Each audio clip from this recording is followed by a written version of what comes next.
صحابہ اکرام کے اندر اللہ جل شانہ کی عظمت اور خوف یہ پیدا ہوا تھا ایمان کا علم حاصل کرنے سے کہ اللہ کی قدرت کا، اس کی ربوبیت کا اور اس کی طاقت کا یہ علم حاصل کیا تھا، اسی جسے ایمان کا علم کہتے ہیں۔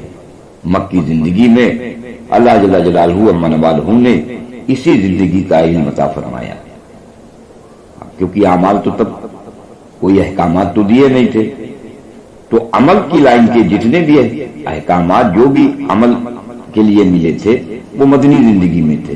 چند عمل تھے، ایک مال کے خرچ کرنے کا حکم یہ مکے میں نازل ہوا، جس پر صحابہ اکرام نے ان کے پاس جو رکھا تھا اللہ نے حکم دیا خرچ کرنے کا، انہوں نے خرچ کر کے دکھلا دیا۔ پھر عملوں سے ضرورتوں کے پورا ہونے کا علم اور مخلوق سے کچھ نہ ہونے کا علم، صحابہ اکرام نے پھر اسے حاصل کیا۔ اس علم کو تردید کا علم کہتے ہیں کہ اللہ کی قدرت کا، اس کی ربوبیت کا، اس کی طاقت کا، اس کی عظمت کا، یہ ایمانیات کے لائن کا علم ہے۔ اور عمل سے ضرورتوں کے پورا ہونے کا، کیونکہ عمل پر اللہ کے وعدے ہیں، اور مخلوق سے کچھ نہ ہونے کا علم، اس علم کو تردید کا علم کہتے ہیں کہ عملوں سے ضرورتوں کے پورا ہونے کے علم کو فضائل کا علم کہہ لیجئے کہ کس طرح عمل کرنے سے ضرورتیں پوری ہوتی ہیں، تو ضرورتیں کس طرح سے عمل کرنے پر پوری ہوں گی، اس کے علم کو مسائل کا علم کہتے ہیں۔ لیکن آج مسلمان تردید کے علم سے جاہل ہے، حالانکہ اللہ جل شانہ کی عظمت و خوف ان دو لائنوں کے علم سے ہی پیدا ہوتا ہے۔ اگر آج مسلمان کو پولیس کے افسر کی طاقت کا اور اس کے اختیارات کا علم ہو، اور پھر اسے پولیس کا کوئی سپاہی بلانے آئے کہ کپتان صاحب نے آپ کو بلایا ہے، تو سچ سچ بتاؤ آپ کے دل پر کہ صاحب نے ابھی بلایا ہے کہ بول سن کر کیا حال ہوگا؟ آپ کس عظمت اور خوف سے اس کے دفتر میں داخل ہوگے؟ آج مسلمان کا اذان کی آواز سننے کے بعد اور مسجد میں داخل ہونے کے بعد جس عظمت اور خوف کا اثر ہمارے جسم اور دل میں پولیس کے کپتان کے دفتر میں داخل ہونے پر ہوتا ہے، کیا ویسی عظمت و خوف ہمارے جسم اور دل میں مسجد میں آنے پر ہوتا ہے کہ جس طرح چور کے کانوں میں پولیس کا نام پہنچتے ہی چور کا دل ڈر جاتا ہے، مؤذن کی آواز اللہ اکبر سن کر اللہ کی عظمت سے کیا ہمارا دل ڈرتا ہے؟ اس سوال کو اپنے اندر جھانک کے دیکھنے کی ضرورت ہے۔ تو جب ہم اپنے اندر اس بات کو لے کر جھانکیں گے تو جواب یہ ملے گا کہ یہ کیفیت تو ہمارے اندر نہیں ہے۔ اللہ تعالیٰ کا ارشاد ہے کہ اللہ تعالیٰ سے اس کے وہی بندے ڈرتے ہیں جو اس کی عظمت کا علم رکھتے ہیں۔ اب ہم سب اپنے اندر جھانکنے والے بن جائیں کہ ہمارے اندر یہ کیفیت ہے یا نہیں ہے۔ تو ہمارے اندر اس کیفیت کی شروعات نماز کے عمل میں اللہ سے ہم کیا کہہ رہے ہیں اس کا علم حاصل کرنے سے ہوگی۔ عقبہ بن عامر جوہنی رضی اللہ تعالیٰ عنہ حضور صلی اللہ علیہ وسلم کا ارشاد نقل کرتے ہیں کہ جو مسلمان کامل وضو کر کے نماز کے عمل میں اس طرح دھیان سے کھڑا ہوتا ہے کہ اسے معلوم ہو کہ وہ اللہ سے کیا کہہ رہا ہے، تو نماز سے اس حال میں فارغ ہوتا ہے کہ اس پر کوئی گناہ نہیں ہوتا، جیسے وہ اس دن تھا جس دن اس کی ماں نے اسے جنا تھا۔ اب ہم نماز کے عمل میں آئیں تو نماز کے عمل میں آنے کے لیے سب سے پہلے ہمیں کامل وضو کرنا پڑے گا، اور کامل وضو کے لیے ہمیں 3 کام کرنے ہوں گے۔ نمبر 1، وضو کرتے وقت ہمارا دل حسد اور کینہ سے پاک ہو۔ لیکن میرے محترم دوستو بزرگوں، ایمان کو سیکھے بغیر دل حسد اور کینہ سے پاک نہیں ہو سکتا۔ دوسرے، وضو کرتے وقت ہمارے جسم کے اعضاء گناہوں سے پاک ہوں، کہ ہمارے آنکھ، کان، زبان، ہاتھ، پیر، دماغ اور شرمگاہ اسے اپنی مرضی پر ہم استعمال کر کے نہ آئے ہوں، بلکہ اللہ کی مرضی پر استعمال کر کے آئے ہوں۔ اگر اللہ کی مرضی پر ہم نے استعمال نہ کر کے اپنی مرضی پر بدن کے ان حصوں کو استعمال کیا ہے تو یہی تو گناہ ہے۔ اور یہ وضو کی دوسری شرط ہے کہ وضو کرتے وقت ہمارے جسم کے اعضاء گناہوں سے پاک ہوں، لیکن اس کا علم سیکھے بغیر ہمارے جسم کہ اعضاء یہ گناہوں سے پاک ہی نہیں ہو سکتے۔ ہمیں پتہ ہی نہیں کہ اللہ نے ہماری آنکھ کو، کان کو، زبان کو کس طرح استعمال کرنے کا حکم دیا ہے۔ اور تیسری بات، نماز کے عمل میں آنے کے لیے جو کامل وضو کرنا، اس میں تیسری بات ہے کہ وضو کرنے میں پانی کا اسراف نہ ہو، اور یہ بات اللہ کے دھیان کے بغیر آ ہی نہیں سکتی ہے۔ اب جب یہ کامل وضو ہمارا ہو گیا، پھر نماز کے عمل میں یعنی قیام میں، رکوع میں، قومے میں، سجدوں میں، جلسوں میں، قاعدہ میں ہم جو کچھ، جو دعا، جو اذکار اور جو تسبیح وغیرہ پڑھ رہے ہوں اس کے معنی اور مفہوم کا پتہ ہو۔ یہ نہیں کہ رٹے ہوئے طوطے کی طرح بس ہم پڑھتے چلے جا رہے ہیں، بلکہ ہمارے سامنے اس کے معنی اور مفہوم ہوں، ہم اس کو سامنے رکھ کر پڑھ رہے ہوں۔ پر ہمارا حال یہ ہے کہ ہم اللہ جل شانہ کے سامنے غفلت کے ساتھ کھڑے ہوتے ہیں، کہ زبان رٹے ہوئے وہ الفاظ کہتی ہے جس کا دماغ کو پتہ ہی نہیں ہوتا ہے کہ زبان کیا کہہ رہی ہے۔ اس لیے دماغ کبھی دکان کی طرف چلا جاتا ہے، کبھی مال کی طرف چلا جاتا ہے، اور کبھی ہمارا دماغ کسی سامان یا انسان کی طرف چلا جاتا ہے۔ اب سوال یہ ہے کہ ایسا کیوں ہوتا ہے؟ تو ایسا اس لیے ہوتا ہے کہ زبان اور دماغ ایک جگہ پر اکٹھا نہیں ہو سکے۔ جب زبان اور دماغ ایک جگہ پر اکٹھا ہوتے ہیں تو دل اس بات کی گواہی دیتا ہے، اور دل کی اس گواہی کو ایمان کہتے ہیں۔ لیکن زبان اور دماغ کے ایک جگہ پر اکٹھا نہ ہونے کو اس کو نفاق کہتے ہیں۔ اس لیے سب سے پہلا کام ان دونوں کو ایک جگہ پر اکٹھا کرنا ہے کہ زبان جو کہے دماغ اس کو جانتا ہو۔ نماز کے عمل کی شروعات میں اللہ اکبر کہہ کے ہاتھوں کو کانوں تک اٹھانا، یہ ہاتھوں کو کانوں تک کیوں اٹھایا جاتا ہے؟ یہ اللہ اکبر کہہ کے ہاتھوں کو کانوں تک اٹھانے کو اگر سمجھنا چاہو تو اس طرح سمجھو کہ پولیس کا اعلیٰ افسر جب کسی فرار مجرم کے سامنے پہنچتا ہے تو مجرم ہر طرف سے اپنی امیدوں کو توڑ کر اپنے ہاتھوں کو کانوں تک اٹھا کر، جس کو انگلش میں ہینڈس اپ کہتے ہیں، ہینڈس اپ، اپنے آپ کو دونوں ہاتھ کان تک اٹھا کر اپنے آپ کو پولیس کے حوالے کر دیتا ہے۔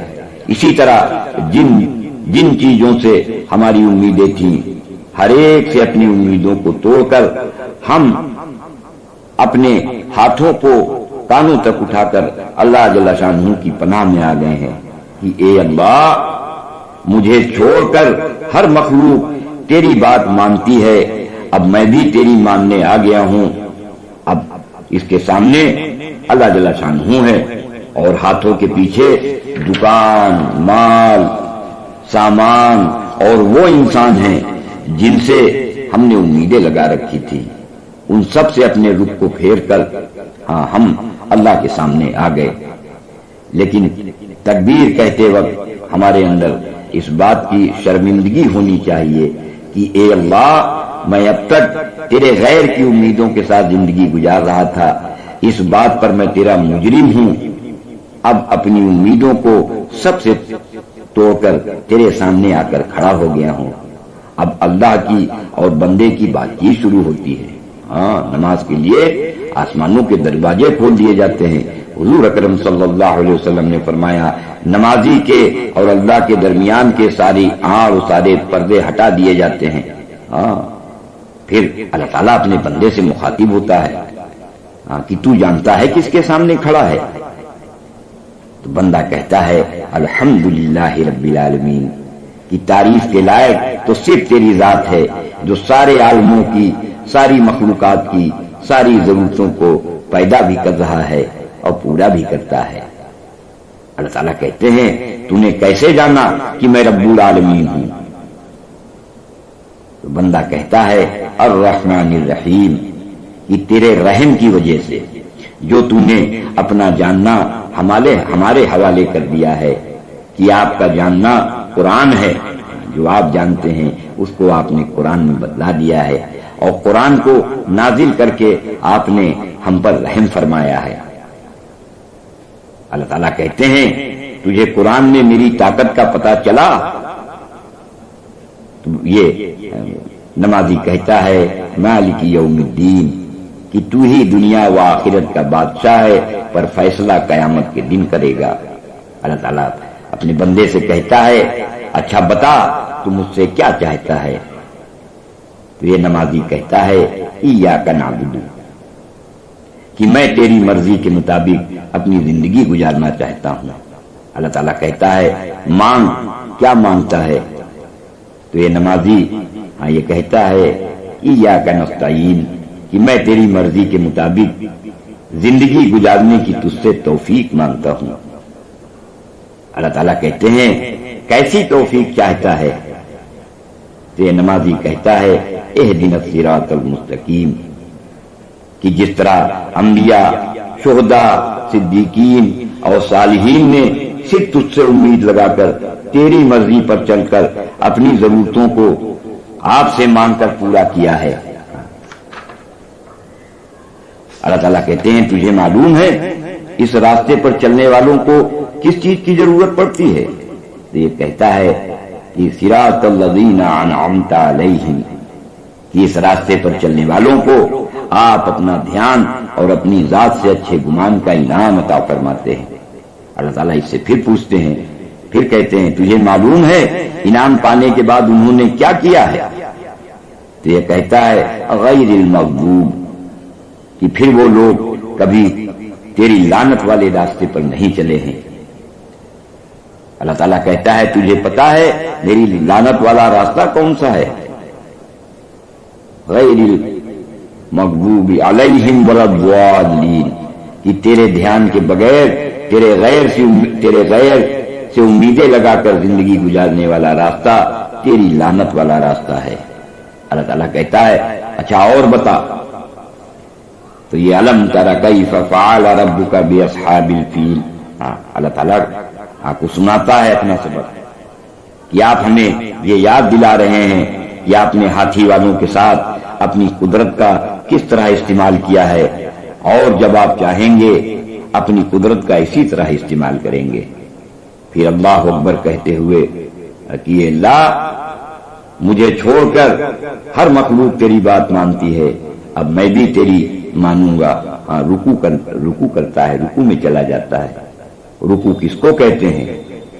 یہ رکوع میں دو چیزیں ہیں، اپنی روح کو اللہ جل شانہ کے سامنے جھکانا، اور زبان سے سبحان رب العظیم کی تسبیح کہنا۔ جب یہ تسبیح اپنی زبان سے کہے تو اس کے دل کو اطمینان مل رہا ہو۔ ہمارے دماغ میں یہاں پر ایک بات یہ بھی رہنی چاہیے کہ نماز کے عمل میں اللہ جل شانہ کا دیدار ہماری روح کو ہوگا، اس لیے کہ اللہ جل شانہ کے حکموں کا تعلق انسان کی روح سے ہے۔ یہ بات اس طرح سے سمجھ میں آ سکتی ہے کہ اگر کسی انسان کا نماز کے وقت مسجد کے اندر انتقال ہو جائے تو کیا نماز کے عمل کا حکم اس پر لاگو ہوگا؟ یا اگر بیت اللہ میں داخل ہوتے ہی اس کی موت ہو جائے تو کیا طواف کے عمل کا حکم اس پر لاگو ہوگا؟ یا اگر رمضان کی رات میں سحری کھانے کے وقت کسی کی موت ہو جائے تو کیا روزے کے عمل کا حکم اس پر لاگو ہوگا؟ تو جواب ہوگا نہیں۔ کیوں؟ اس لیے کہ اللہ جل شانہ کا حکم جس چیز کو ملتا تھا ملک الموت وہ چیز جسم سے نکال لے گیا۔ اب رہا سوال کہ انسان کی روح اللہ جل شانہ کا حکم کیسے پورا کرے گی؟ تو اس کا جواب یہ ہے کہ اللہ جل شانہ نے روح سے اپنا حکم پورا کرانے کے لیے انسان کو جسم دیا ہے تاکہ جسم اس پر عمل کرے، ورنہ جسم یہ تو مٹی ہے۔ ہاں، مٹی کے اس جسم میں گوشت کا ایک لوتھڑا ہے جسے دل کہتے ہیں، اور اس دل کا تعلق روح سے ہوتا ہے، اور روح کا تعلق اللہ جل شانہ کے ساتھ جڑتا ہے۔ روح اللہ جل شانہ کے ساتھ جڑے گی سبحان رب العظیم اور سبحان رب الاعلی کی تسبیحات سے۔ روح جب اللہ جل شانہ کے ساتھ جڑے گی تبھی ہمارے دل کو اطمینان ہوگا۔ اس کے لیے رکوع میں اللہ اکبر کہتے ہوئے زبان سے سبحان رب العظیم کی تسبیح کہتے وقت دماغ اور زبان کو اکٹھا رکھنے کی محنت کرنا کہ ہمارا رب ہر سبب، ہر شکل اور ہر حاجت سے پاک ہے، بغیر کسی سبب کے وہ ہماری ہر ضرورت کو پورا کر رہا ہے اور پورا کرے گا، یہی اس کی بڑائی ہے۔ جب تک ہمارے دل کو اس مفہوم سے اطمینان نہ ہو اس وقت تک اپنی روح کو ہم رب کے سامنے جھکائے رہیں۔ اطمینان مل جانے کے بعد سمیع اللہ لمن حمیدہ کہتے ہوئے قوما کے لیے سیدھے کھڑے ہو کر ربنا ولک الحمد حمدا کثیرا طیبا مبارکا فیہ کہیں کہ اے میری ضرورتوں کو اپنی قدرت سے پورا کرنے والے، تعریف کے قابل تو صرف تیری ذات ہے جو شکلوں سے پاک ہے، برکت والا ہے۔ اس مفہوم کو سامنے رکھ کر اپنی روح کو سامنے رب کے سامنے سجدے میں ڈال کر سبحان رب الاعلی کو اس وقت تک کہیں کہ ہمارا رب ہماری ہر ضرورت کو بغیر کسی سبب کے پورا کر رہا ہے اور پورا کرے گا، اس لیے کہ وہ ہر سبب اور ہر شکل سے پاک ہے، اسے کسی سبب اور شکل کی ہماری ضرورتوں کو پورا کرنے میں ضرورت نہیں ہے۔ اور یہی اس کا انداز ہے، اس کی قدرت کا یہی انداز ہے کہ کرتا قدرت سے ہے اور دکھلاتا چیزوں سے ہے۔ جب تک ہمارے دل کو اس مفہوم سے اطمینان نہ ہو جائے تب تک اپنی روح کو سجدے میں رکھے رہیں۔ نماز کے عمل میں ہماری ایسی کیفیت بن جائے، اس کے لیے نوافل نمازوں کے عمل میں ہمیں یہ محنت کرنی ہے۔ حضرت ابو طلحہ رضی اللہ تعالیٰ عنہ اپنے باغ میں نفل نماز کا عمل کر رہے تھے تو اللہ نے ایک پرندے کو بھیج کر ان کے اپنی طرف متوجہ رہنے کا امتحان لیا۔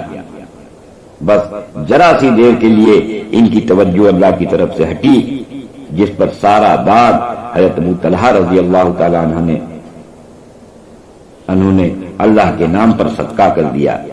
اب ذرا سوچیں کہ کیا کبھی ہم نے بھی نماز کے عمل میں کسی چیز کا دھیان آنے پر اسے صدقہ کیا ہے؟ اگر نہیں تو اب یہ نیت کرو کہ نماز کے عمل میں اگر اب ہمیں کسی چیز کا دھیان آ گیا تو اسے صدقہ کر دیں گے، اس لیے کہ یہی وہ نماز کا عمل ہے جس میں بندے کا اور رب کا آمنا سامنا ہوتا ہے۔ اللہ کے اور بندے کے بیچ کا میں کوئی آڑ و دیوار نہیں ہوتی ہے۔ عالم ارواح میں ہم جو اقرار کر کے آئے تھے وہی اقرار زمین پر اسباب اور چیزوں سے گھرا ہونے کے باوجود کائنات کی ہر چھوٹی بڑی شکل سے نا امید اور مایوس ہو کر الحمدللہ رب العالمین اس کو اپنی زبان سے ہم دوہرا رہے ہیں، اور نماز کے باہر والی زندگی میں اپنے جسم کے اعضاء کو ہاتھ، پیر، کان، زبان، دماغ اس کو اللہ کی مرضی پر استعمال کر رہے ہوں کہ میرا اللہ اس وقت اس جگہ پر میرے جسم کے اعضاء سے کیا چاہتا ہے۔ جس طرح وہ چاہتا ہے اگر ہم ویسے ہی استعمال ہو رہے ہیں تو ہم اللہ سے ایاک نعبد و ایاک نستعین کہہ کر اللہ سے سچ بول رہے ہیں، ورنہ ہمارا ایاک نعبد و ایاک نستعین کہنا اللہ سے جھوٹ بولنا ہے۔ صحابہ کرام نے اس طرح سے استعمال ہو کر نماز سے پرورش لینا سیکھا تھا۔ اسی کو عبادت سے پرورش لینا کہتے ہیں۔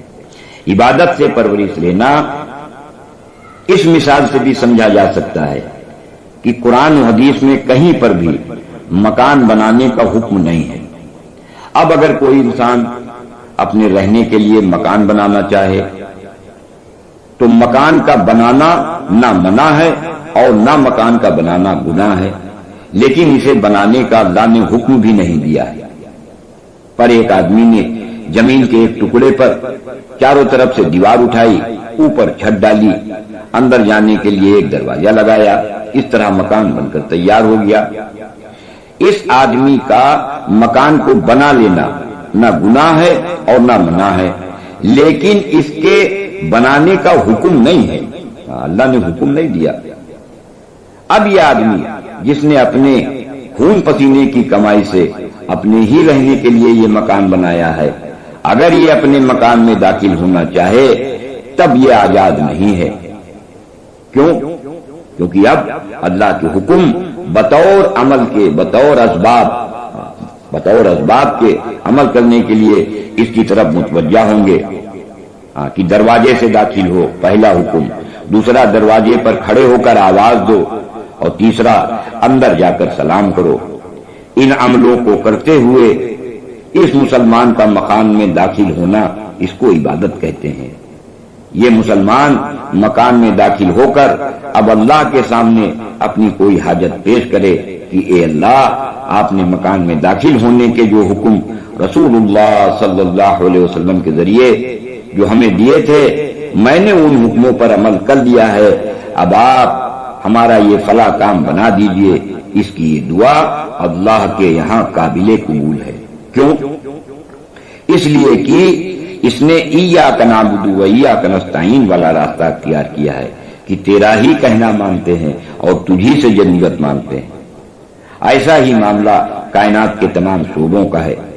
دکان، تجارت، نوکری، مزدوری، کھیتی اور باغات، ان تمام شعبوں کو اختیار کرنے کا قرآن و حدیث میں کہیں بھی حکم نہیں ہے، پر ان شعبوں کو اختیار کرنا نہ منع ہے نہ گناہ ہے۔ پر پرورش کا ان شعبوں سے کوئی تعلق نہیں ہے، پرورش کا تعلق اللہ کی ذات سے ہے، اور راستہ نماز ہے۔ نماز میں رکوع اور سجدے کے عمل پر اللہ جل شانہ اپنی قدرت سے پرورش کرتے ہیں، اس لیے ہمیں اطمینان سے رکوع اور سجدہ کرنا سیکھنا ہے۔ اب نماز کے عمل میں اطمینان سے رکوع اور سجدہ کیسے کیا جائے؟ حضور اکرم صلی اللہ علیہ وسلم نے فرمایا کہ اللہ جل شانہ اس نماز کی طرف توجہ ہی نہیں فرماتے جس نماز کے عمل میں رکوع اور سجدہ اطمینان سے نہ کیا جائے۔ ایک موقع پر آپ نے یہ بھی فرمایا کہ نماز کے 3 حصے ہیں، پاکی حاصل کرنا تہائی حصہ ہے، رکوع تہائی حصہ ہے، اور سجدہ یہ تہائی حصہ ہے۔ اسی طرح حضرت حذیفہ رضی اللہ عنہ فرماتے تھے کہ آدمی کو چاہیے کہ چاہے نماز میں وہ قیام مختصر کرے لیکن رکوع اور سجدہ اطمینان سے ادا کرے۔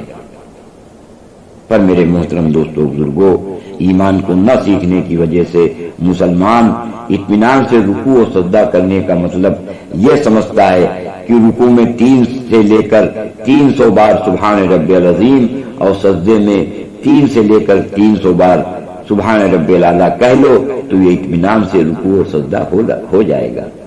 حالانکہ اطمینان سے رکوع اور سجدہ کرنے کا مطلب سبحان رب العظیم اور سبحان رب الاعلیٰ کہتے وقت اس کے مفہوم سے دل کو اطمینان ہو کہ میری ہر ضرورت کو پورا کرنے والا اللہ شکل اور سبب سے پاک ہے، اسے ہماری ضرورت کو پورا کرنے میں نہ کسی سبب کی ضرورت ہے نہ وہ کسی شکل کی ضرورت ہے، وہ اپنی قدرت سے پوری کرتا ہے۔ شکل سے پاک ہونے کا کیا مطلب ہے؟ کہ شکل سے پاک ہونے کا مطلب یہ ہے کہ اللہ جل شانہ بغیر کسی ذریعے کے، بغیر کسی سبب کے، بغیر کسی کے شریک کیے ہوئے صرف اپنی قدرت سے ہماری آنکھوں کو روشنی پہنچا رہے ہیں، ہمارے کانوں میں آواز پہنچا رہے ہیں، ہمارے دماغ کو یاد دلا رہے ہیں، ہماری زبان سے بول نکلوا رہے ہیں، ہمارے دل کو دھڑکا رہے ہیں، ہمارے ہاتھ پیروں میں طاقت پہنچا رہے ہیں، اور ہمارے جسم کے اندر خون کو دوڑا رہے ہیں، ہمارے بال اگا رہے ہیں۔